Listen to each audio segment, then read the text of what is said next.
और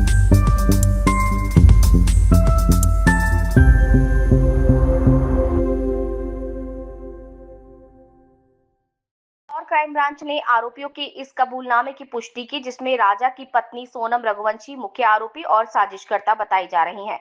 crime branch के मुताबिक पहला वार विशाल उर्फ विक्की ठाकुर ने राजा पर किया। रोक टोक के दौरान आरोपियों ने बताया कि वे इंदौर से ट्रेन के जरिए पहले गुवाहाटी गए और वहां से शिलोंग पहुंचे। इंदौर से डायरेक्ट ट्रेन न होने के कारण उन्हें कई ट्रेनें बदलनी पड़ी ताकि वे मेघालय पहुंच सके। राज कुशवाहा इंदौर से कर रहा था गाइड।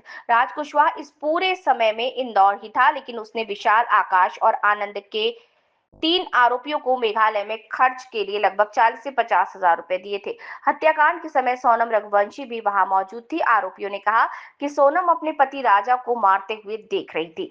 इसके बाद आरोपियों ने राजा का शव गहरी खाई में फेंक दिया।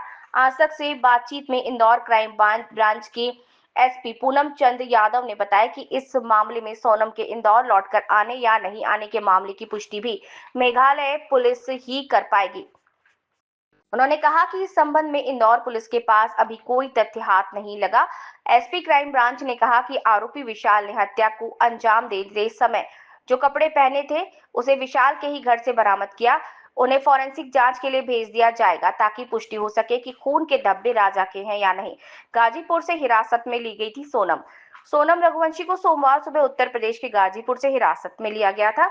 उसने पूछताछ में बताया कि उसने मदद के लिए एक ढाबा मालिक से संपर्क किया। उसने दावा किया कि उसे लूटने की कोशिश की गई थी, जिसके बाद वो बेहोश हो गई और उसे याद नहीं कि वो गाजीपुर कैसे पहुंची। इंदौर के रहने वाले राजा रघुवंशी ने सोनम रघुवंशी से मर्डर के 12 दिन पहले शादी की थी। वे मेघालय हनीमून के लिए गए थे। इसके बाद 23 मई को मेघालय के पूर्वी खासी हिल्स जिले के सोहरा इलाके में थे, जहां कहा जा रहा है कि वे वहां से लापता हो गए थे। राजा रघुवंशी का शव 2 जून को एक खाई में मिला था। ये बात सही है कि हमारे बच्चों की सोनम रघुवंशी और राजा रघुवंशी की जो घटना हुई है, ये समाज के लिए सबक भी है और बहुत दर्दनाक घटना भी है।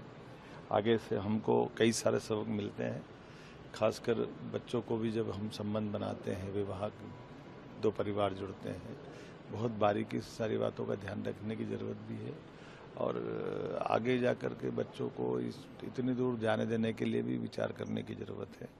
लेकिन मैं तो आज इस घटना से आहत हूँ। हम सबको सबक मिलता है। ये बहुत कष्टकारी घटना है।